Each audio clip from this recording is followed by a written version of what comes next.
बहुत सुंदर लगुच परिवेशटा देवगिरी प्रभु पादतल आम दर्शन कलु। मु तो आज ए वर्ष द्वितीय वर्ष है मोर खूब सुंदर लगुच खूब श्रृंखलार पूजा चली। महा पवित्र शिवरात्र एवं जागर यात्रा यही अवसर में रायगड़ा जिलार विभिन्न शैवपीठ मानक परिवेश चलचंचल होता बेले आम आज पहुंचीचु से पुरातन शैवपीठ प्रसिद्ध शैवपीठ देवगिरी पंचमुखेश्वर शैवपीठ। आम पाखे अच्छा देवगिरी परिचालन कमिटर सभापति गौतम बार्ली। आज यही प्रशासन एवं कमिटी तरफ कौन कौन कार्यक्रम रही से संपर्क में सीधा सड़क प्रतिक्रिया ना।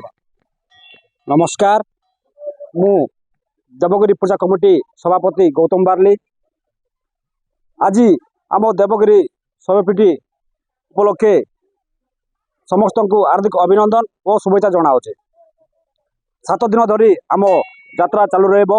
7 दिन में विभिन्न प्रकार कार्यक्रम रखाई जहाँकि आमर 7 दिन में आमर मीना बजार अच्छी ता बदल में आमर सांस्कृतिक कार्यक्रम भी रखाई 7 दिन एवं भक्त मान पानी सुविधा एवं अन्न प्रसाद रखाई और पुलिस प्रशासन एवं तहसिल प्रशासन एवं ब्लॉक प्रशासन फायर प्रशासन एवं मेडिकल प्रशासन समस्ते सहयोग कर।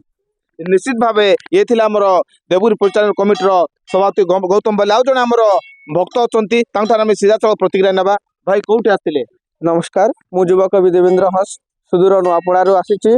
बहुत सुंदर लगुच परिवेशटा देवगिरी प्रभु पादतल आम दर्शन कलु। मु तो आज ए वर्ष द्वितीय वर्ष है मोर खूब सुंदर लगुच खूब श्रृंखलार पूजा चली। पूजक मैंने भी अच्छा खूब सुंदर भाव समस्त को सम्मान मंदिर को पाछुटी नौ आम सार मैंने भी आसी कार्यक्रम कर जो कार्यकर्ता अच्छा खूब सुंदर भाव कहते। मु द्वितीय वर्ष है आसूची। बहुत भल लगुच बहुत सुंदर लगुच।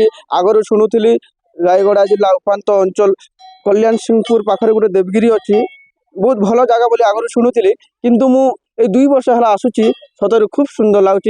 हृदय भितर गोटे अलग खुशी लगुच जहाँ कह भी होनी शब्द शून्य लगी जाऊँ मत। आज निश्चित भाव जन भक्त प्रतिक्रिया करते पाखापाखि 2 वर्ष है ये पीठक आसुँच ब्लॉक प्रशासन और जिला प्रशासन तरफ पुलिस कड़ा सुरक्षा बल में पूरा व्यवस्था करा जायछि। रायगड़ारू देवगिरी शैवपीठ प्रशांत सेनापति को रिपोर्ट, ओडिशा भास्कर। अच्छे टमाटर होंगे पार, दागदार हो गए बाहर, ज्यादा पकने वालों की हो गई हार। ताजा रसीले प्राइम का दावेदार prime tomato ketchup, fresh and pure.